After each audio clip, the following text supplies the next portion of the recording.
Hello everyone, it's Shane Kanto, your Wasteland reviewer, and I'm here to review Disney Plus's new series, The Mighty Ducks Game Changers. To give some context, so I grew up watching The Mighty Ducks all the time.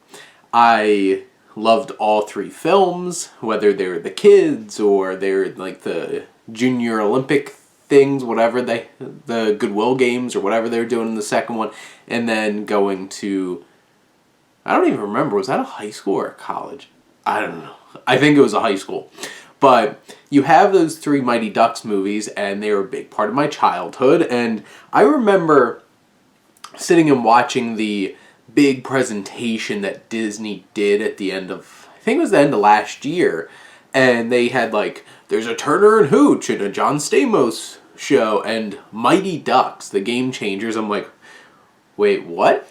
And I'm like, they're making a Mighty Ducks show. And I really love the premise of this, where it's like the Mighty Ducks have become like the institution in the area, and they're like the cool kids team, and you have one of the hockey players from Letterkenny coaching their team, who's a complete jerk in this. Like, he is so perfect. Dylan Playfair, Coach T, and you have this kid, Evan, played by Brady Noon, who gets cut from the team, and his mom, Lauren Graham, who, like, if you just need a fun character in a show with a lot of charisma and it'll just bring some laughs and some charm, Lauren Graham's great.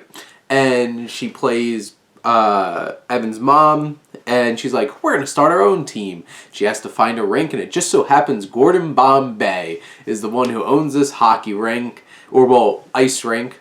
They don't play hockey there. It's crotchety old, like, Luke Skywalker, Last Jedi, crotchety old, like, I don't do that thing anymore kind of character. But then, like, and Emilio Estevez is back. He's a little stiff, but, you know, he does his thing.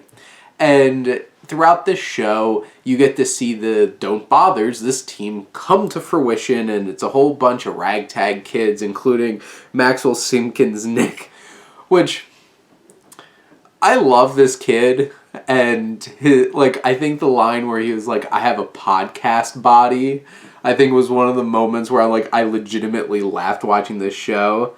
And you have Luke Islam, who plays Jaden, who's the goalie, and he's also a big standout. He's like super reflexes, and he's the goalie, because, you know, Chunky Kid has to be the goalie, and in the Mighty Ducks.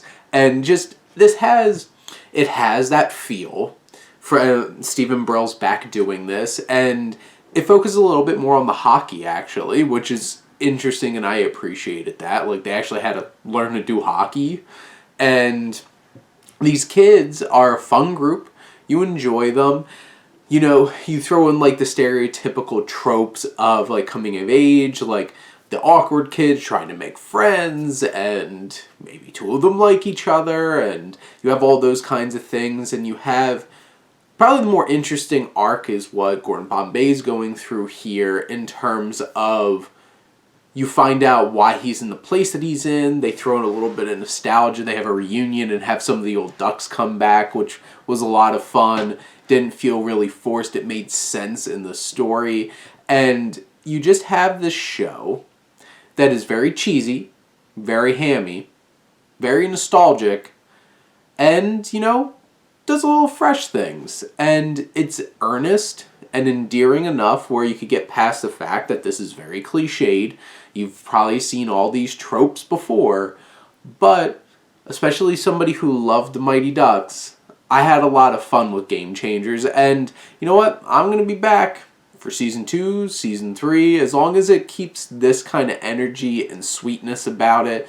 Because this doesn't have to be like I didn't need an edgy reboot of the Mighty Ducks. Just let it be its thing, and it's a new group of kids that are weird and quirky in all their own ways, and you have some fun adult performances in the show as well, and, you know, you have a recipe for something. And I couldn't help but enjoy the Mighty Ducks Game Changers. But those are my thoughts on this new series. Let me know what you think, and let's talk some TV. But thank you as always for tuning in and supporting your Wasteland reviewer.